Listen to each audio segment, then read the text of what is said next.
a todos. Un saludo especial a todos los países que nos acompañan en esta conferencia. Gracias por la invitación de la Federación Internacional de Naturopatía y al Foro Hispanoamericano de Naturopatía y también a todas las demás federaciones responsables por esta conferencia. Esta es una ponencia respecto de la consulta en la terapia floral de Bach. Meu nome é Cris Buarque e vou falar com vocês a respeito de um questionamento que acontece, que é muito frequente em todas as pessoas que terminaram uma formação em terapia floral de Bach e que acaba sendo útil também para aqueles que estiverem nos acompanhando e que se utilizam de outros sistemas, embora eu vou falar mais a respeito do sistema do Dr. Eduardo Bach. Então surge aquele questionamento: como conduzir da melhor forma possível a consulta? Como aplicar o conhecimento que acabei de adquirir na minha formação? E eu estou considerando que você já tenha uma formação básica nesse sistema e desejo que ela tenha sido muito boa. Muito bem, como conduzir então com êxito esta consulta? A consulta é um processo muito personalizado, muito individual, mas ela tem uma rotina. Vamos considerar que a rotina é apenas parte de uma rota, parte de um caminho. Então existe um processo inicial de um breve esclarecimento de como funciona o sistema para que o paciente saiba o que ele está fazendo ali no consultório, o que ele espera, o que ele pode esperar do tratamento e de que maneira o sistema de florais irá agir sobre suas emoções, o seu estado vibracional, sutil. Então, essa parte da consulta é uma rotina, né? E as demais etapas da consulta vamos dirigindo de acordo com as necessidades e características de cada paciente. Vamos lembrar que nesse sistema a doença ela se forma por um conflito que surge entre a alma e a personalidade. Então dessa maneira nós atuamos muito bem com uma forma preventiva. Nós vamos evitar, facilitar um processo de autoconhecimento e de autodesenvolvimento e evitar o desenvolvimento de enfermidades tanto de médio como a longo prazo. Então nós temos um processo, uma responsabilidade orientativa. Vamos fazer com que aquele paciente possa enxergar aonde ele deve colocar mais luz em alguns aspectos da sua vida. Então, quando há esse conflito entre aquilo que eu sinto, entre aquilo que eu penso que é melhor que seja feito, quando começam esses conflitos, podem surgir alguns desequilíbrios. Então, o paciente chegou ao seu consultório e você tem uma dúvida: será que eu sou um terapeuta? Será que eu já nasci pronto para esta profissão? Não. O terapeuta ele não nasce pronto, ele se faz durante o processo. E para isso a gente conta com o conhecimento e a prática, que aí forma a expertise. Então isso ocorre durante um tempo. Via de regra, já sabemos e já podemos deixar claro que você sempre irá falar muito menos que o seu paciente. Uma outra coisa muito importante de ser dita é que existem aquelas palavrinhas que facilitam a identificação de cada um do floral. Por exemplo, uma pessoa que é muito explosiva e facilmente irritável, ela é uma candidata ao uso do impatience. Então existem aquelas palavrinhas que facilitam a identificação do floral, mas numa consulta, dentro daquela sessão, nem sempre, eu digo quase sempre, não será positivo você ficar pensando em palavras com identificação com o floral. Sabe por quê? Eu vou explicar. Vamos imaginar que você tem diante de si um paciente com um perfil negativo em patience. Muito explosivo, muito inflamado, facilmente irritável. e você já pensa logo de imediato, eu vou então usar o Impatience. Entretanto, nós precisamos descobrir, identificar durante a consulta o que faz com que aquele paciente esteja ou seja tão facilmente irritável. Pode ser que nós cheguemos a um remédio floral, a um floral de fundo, que não seja exatamente o Impatience. E quando eu falo remédio, eu estou falando em tudo aquilo que não tem princípio ativo. Quando eu falo em medicamento, eu falo em tudo aquilo que tem um ingrediente ativo. E nós sabemos que os remédios florais, eles não têm princípio ativo. O método de extração que essas flores, né, que é feito, é justamente com a parte vibracional impressa na água. Então, nós não temos ali princípios ativos. Muito bem, mas isso você já sabe porque você já tem essa formação inicial. Então, não vou me deter aqui. Então, você já sabe também que é um processo terapêutico, não se resolve numa sessão só. São várias sessões. Essas sessões elas podem ocorrer uma vez a cada 20 dias, uma vez por mês, depende das condições do seu paciente, da disponibilidade que ele tem em comparecer ao seu consultório. Uma coisa também que vale a pena ressaltar: em algum momento esse paciente ele pode se desligar do tratamento por qualquer razão. Ele ficou doente, uma gripe, uma mudança de endereço, você, terapeuta, mudou de endereço, seu consultório ficou muito longe para ele. Isso deve ser respeitado. O terapeuta não deve insistir, forçar, né? E ao mesmo tempo também não deve estimular o uso da terapia floral como uma ferramenta emergencial. Eu vou dar um exemplo. Vou fechar um contrato muito importante financeiro hoje, preciso de um floral. Vou fazer a compra de um novo carro, preciso de um floral. Então, que nós possamos evitar que essas essências florais, elas possam ser utilizadas dessa maneira.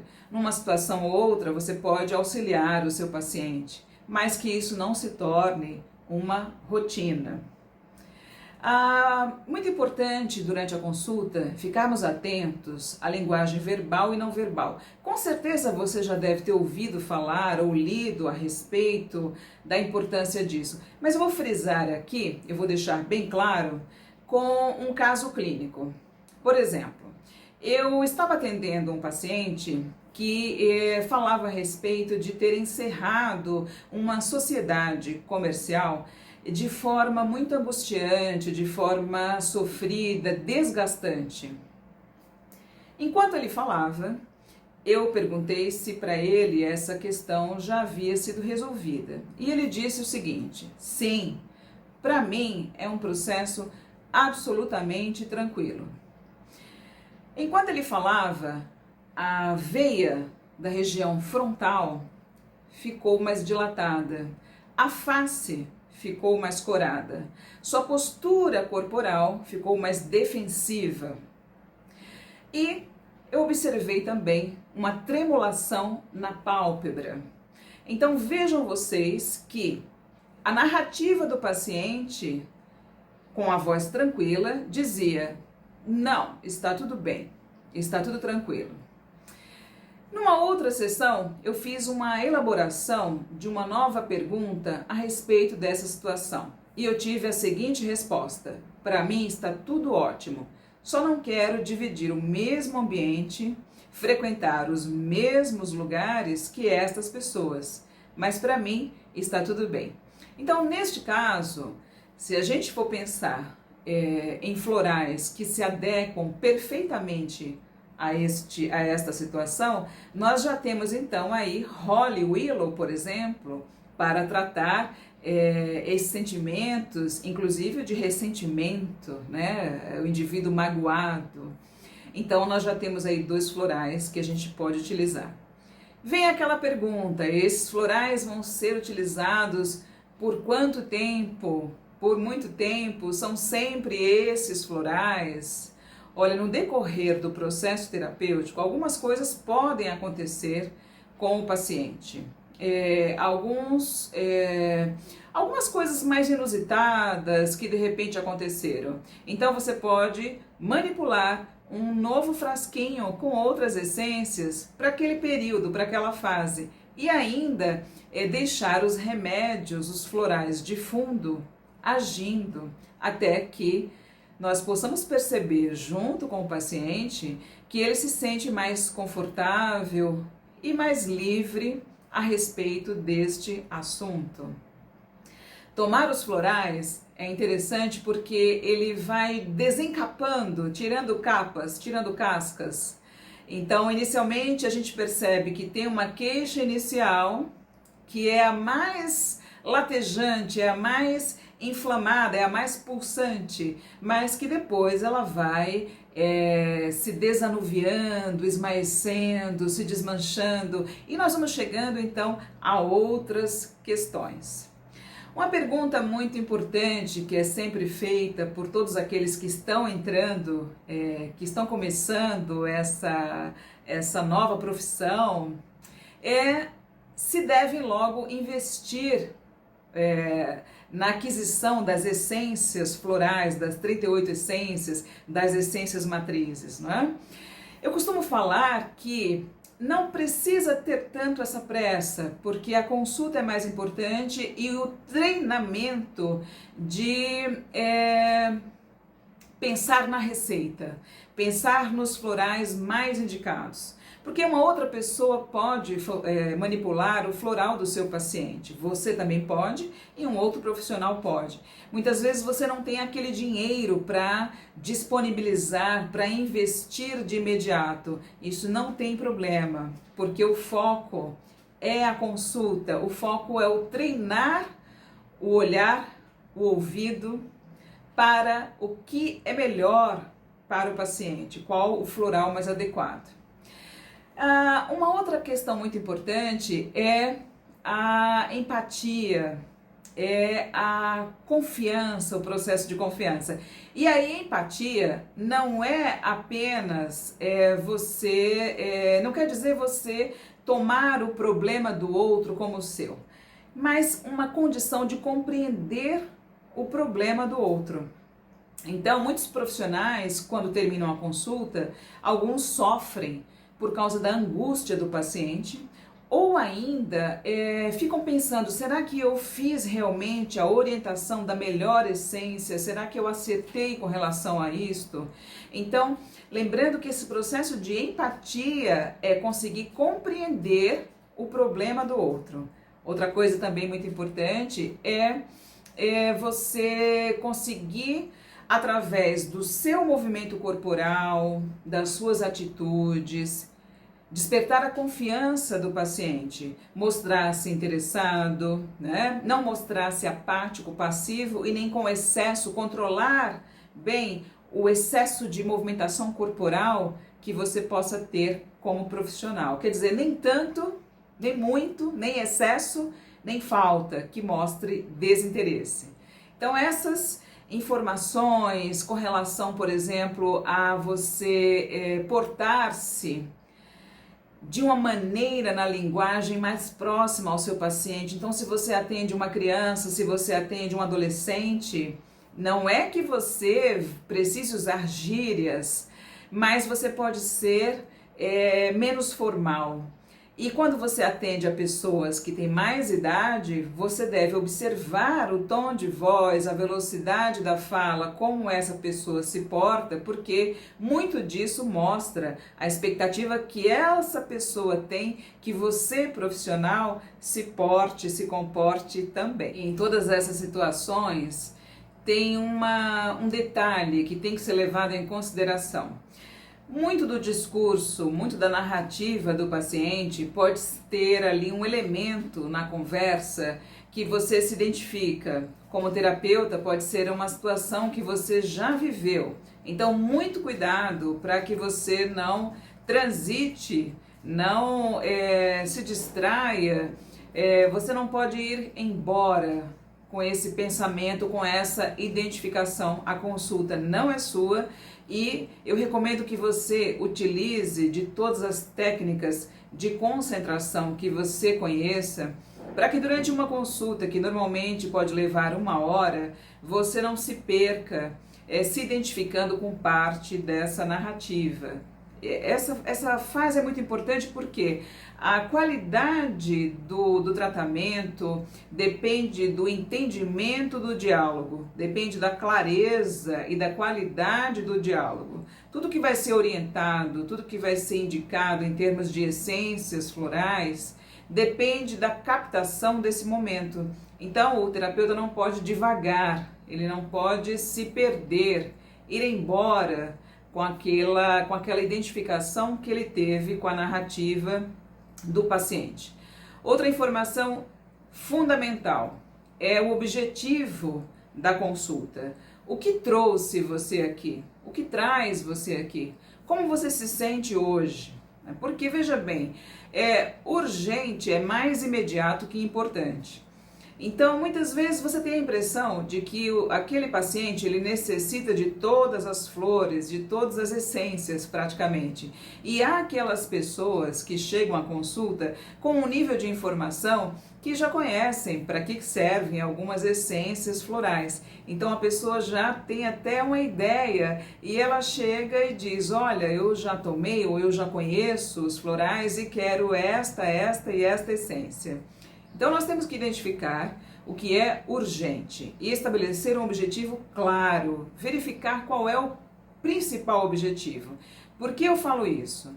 Porque ao longo de 3 meses, em média, nós vamos fazer uma avaliação desse processo terapêutico. E aí, quando você perguntar para o paciente como ele se sente após esses 3 meses, tem que haver um objetivo inicial que foi tratado. Se não houver a identificação, a pontuação desse objetivo, no momento em que você fizer essa pergunta para o paciente, ele não sabe responder, porque são tantas as coisas que ele sente e eram tantas as coisas que ele queria resolver. Então, um objetivo por vez.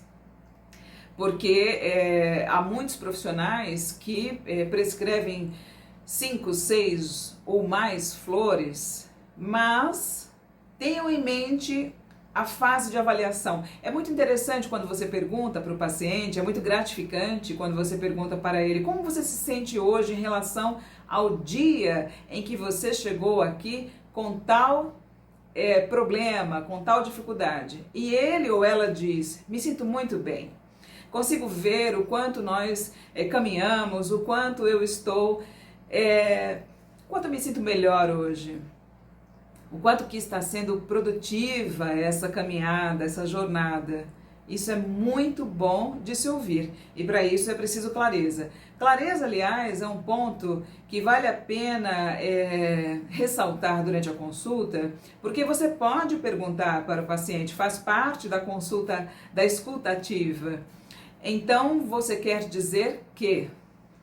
Então, você repete o que ele acabou. O que você está me dizendo é que, então você repete o que ele acabou de dizer. Assim o paciente escuta o que ele mesmo disse.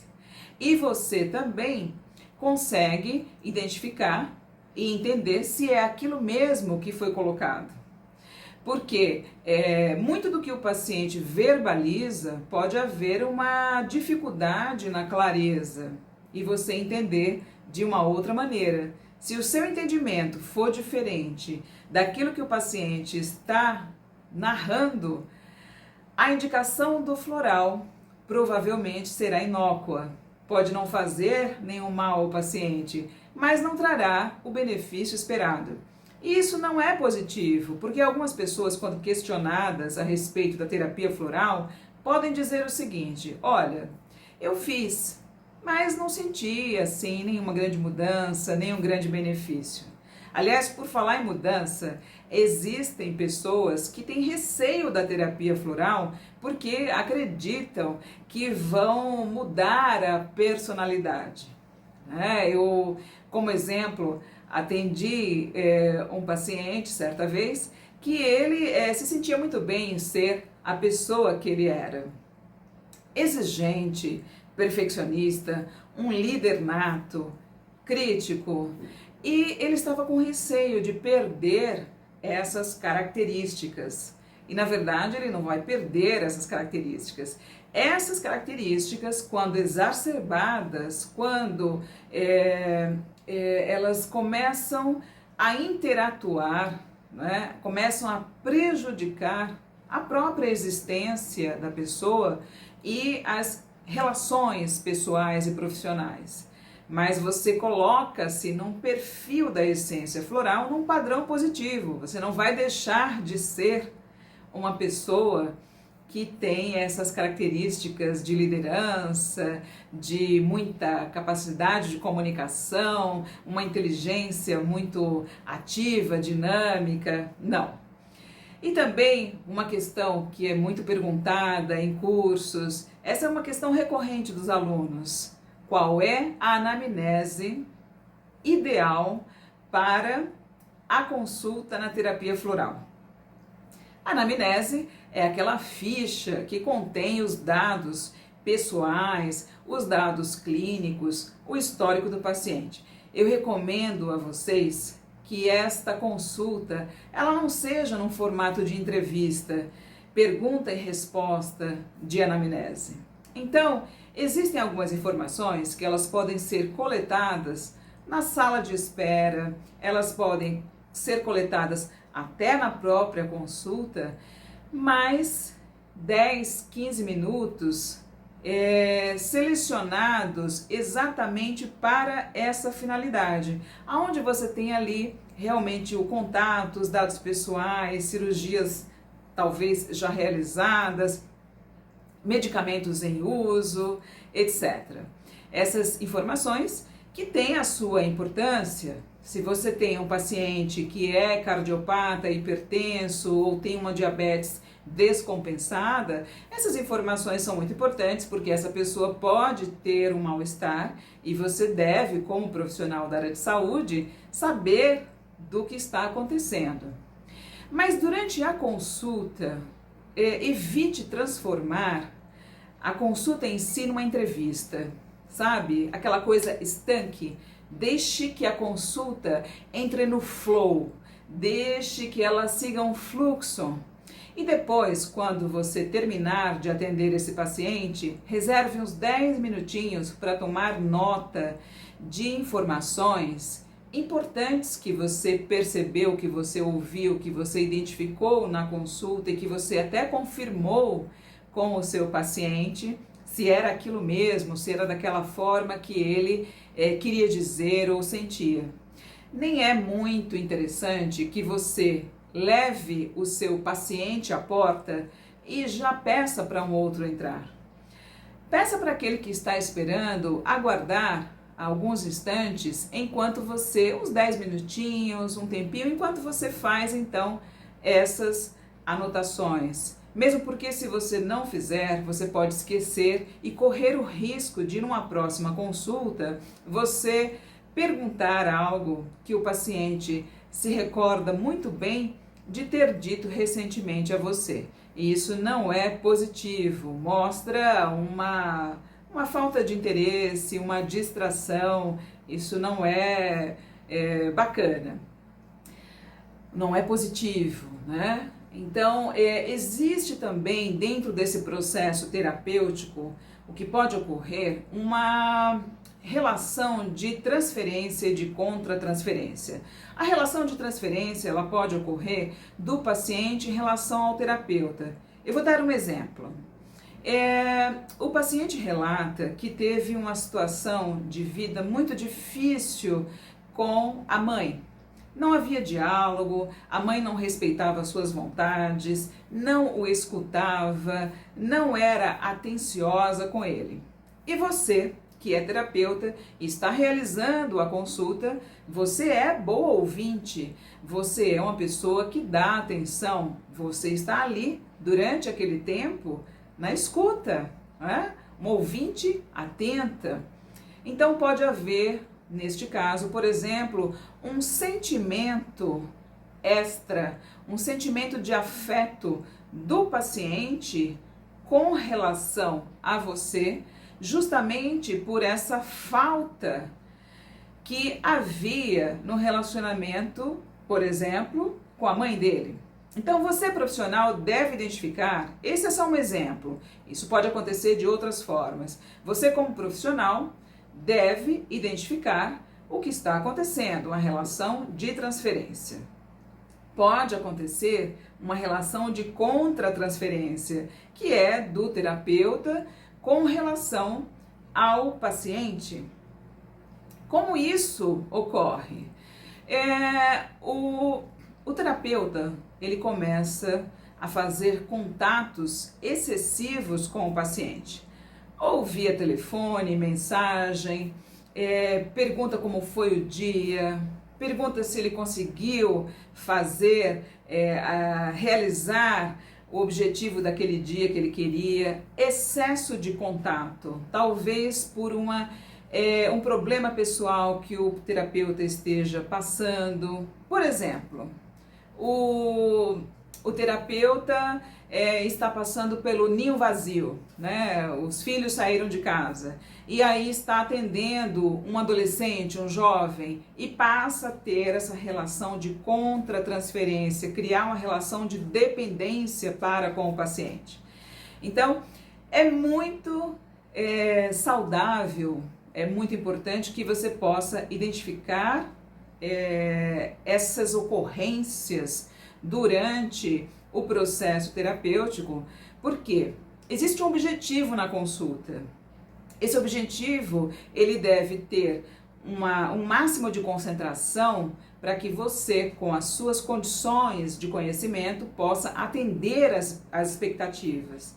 E essas expectativas, elas devem ser bem claras, falsas promessas de maneira alguma, curandeirismo de maneira alguma, promessa de cura também não.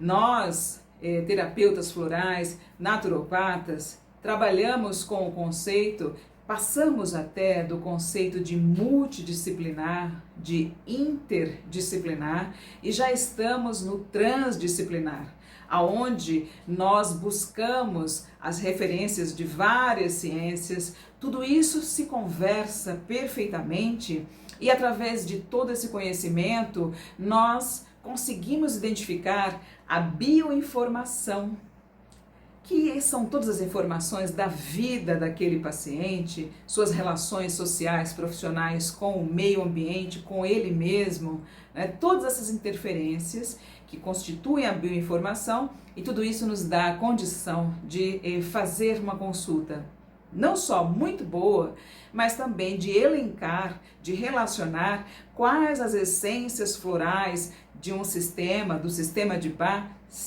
que possam ser as mais indicadas e as melhores para corresponder a essas expectativas deste paciente. Então vejam vocês que não é apenas ter as essências para que possa manipular o frasquinho do seu paciente. Não é apenas ter um ambiente que seja muito aconchegante, preparado para o atendimento. A consulta é um foco, é um direcionamento, é um olhar, é uma escuta atenta. Né? A consulta, você deve estar realmente presente, atento a tudo, ao que é dito, ao que não é dito, mostrar um processo de confiança. Confiança, inclusive, nós temos que pontuar o princípio da confidencialidade. Tudo que é dito pelo paciente nem mesmo é compartilhado com os familiares. Então, o princípio da confidencialidade. Eu estou ali para ouvir você, respeitar as suas crenças, não fazer julgamentos, e você pode confiar e você pode se expressar com naturalidade. E eu deixei por último, mas não menos importante, que é uma pergunta recorrente. Os florais funcionam sozinhos, sem a consulta? Sim, eles funcionam sozinhos. Eles fazem parte de uma inteligência emocional líquida. Mas a consulta é o lugar da fala, é o espaço de escuta, é o espaço terapêutico, é o espaço de acolhimento. Então é muito importante. Mas funcionam sim sem a consulta. O processo terapêutico é muito valioso. Para terminar, eu gostaria de citar Fernando Pessoa, uma frase que eu gosto muito e que diz mais ou menos assim: para ser grande, ser inteiro, nada teu exagera ou exclui, nada seu pode ser excluído. Então que você como terapeuta participe cada vez melhor do processo terapêutico, experimente os florais em si mesmo, tenha a mais absoluta certeza de que a consulta é o lugar, é o espaço, que você precisa ter essa atenção plena, estar atento a todos os elementos que fazem parte desse momento. E eu espero que você fique bem, que você esteja bem, que você experimente esse sistema tão valioso, tão maravilhoso em si mesmo e que nós possamos nos encontrar em muitos outros momentos. Um abraço para todos vocês. Graças por tudo.